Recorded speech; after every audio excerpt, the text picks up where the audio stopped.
बहुत गंदा है यार।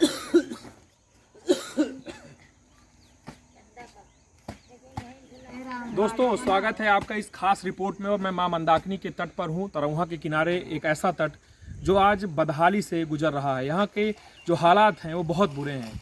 बुरे इस कदर हैं कि जो बहुत बड़ा एक नाला है जो नगर पालिका कचरा फेंकता है, उसका जो गंदगी है वो सीधे मंदाकिनी में जा रही है।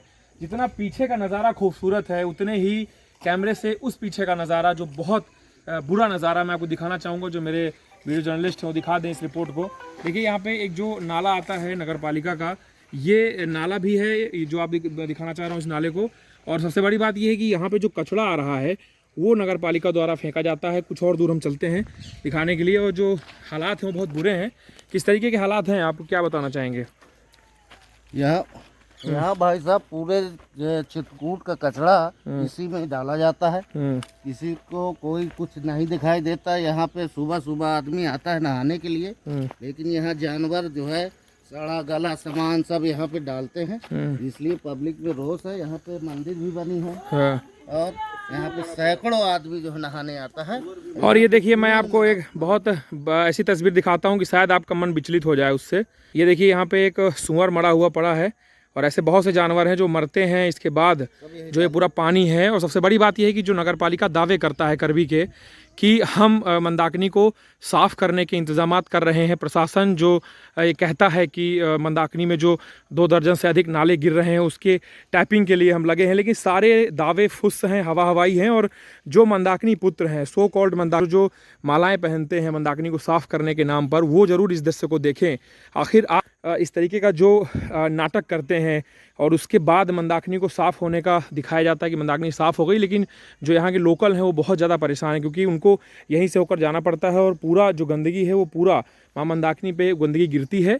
और इसके बाद जो हालात हैं वो किसी से छिपे नहीं हैं कि मां मंदाकिनी नाले में तब्दील हो गई है। और जो ग्रामवासी हैं वो बहुत ज़्यादा परेशान हैं इस तरीके के जो हालात हैं। और सबसे बड़ी बात यह है कि मां मंदाकिनी वही नदी है जहाँ पे भगवान राम ने वनवास काल के दौरान 11 साल जब वो रहे तो माता जो उनकी पत्नी थी यानी कि माता सीता और उनके भाई लक्ष्मण उनके साथ यहीं पे मंदाकिनी पे ही इसी नदी पे नहाते थे। और बड़े बुरे हालात हैं। और कुछ कोशिश करते हैं, कुछ हमारी जो माता बंधु हैं जो स्नान करती हैं, जो कपड़े धुलती हैं। आप कुछ बोलना चाह रही थी, क्या कह रही थी आप? अरे क्या हालात हैं? यहाँ गंदगी है और क्या है, इसको सफाई होना चाहिए। किस तरह की गंदगी है? और ये कचरा अचड़ा पड़ा तो हुआ है। कभी बात नहीं करती हैं आप कुछ कि यहाँ नहीं, हम नहीं करते हैं, किसी से देखते हैं नहा कर चले जाते हैं, क्या कहें हम किसी और यहाँ पे बड़े बुरे हालात हैं। और सबसे बड़ी बात यह है कि जो लोग हैं वो बहुत ज़्यादा परेशान हैं। और जो लोगों का निवेदन है वो ये है कि मां मंदाकिनी जो जीवन धारा है चित्रकूट की, अगर वो स्वच्छ नहीं होगी तो चित्रकूट का जो जीवन है वो रुक जाएगा। लोगों में बहुत ज़्यादा रोष है। अब कुछ सुलगते प्रश्न हैं जो जिला प्रशासन से हैं। जो नमामि गंगे का प्रोजेक्ट चल रहा है उसमें मंदाकिनी को क्यों नहीं शामिल किया जा रहा, तमाम तरीके के प्रश्न है। लेकिन फिलहाल तरौहा के किनारे ये जो घाट है, कौन सा घाट है भाई साहब? ये डेवड़ी टोला का, हाँ डेवड़ी टोला घाट है। और यहाँ पे हालात बहुत बुरे हैं और ये जो हालात हैं वो सुधरने चाहिए, ऐसे लोगों का कहना है। ग्राउंड जीरो से अनुज मोहम्मद की रिपोर्ट।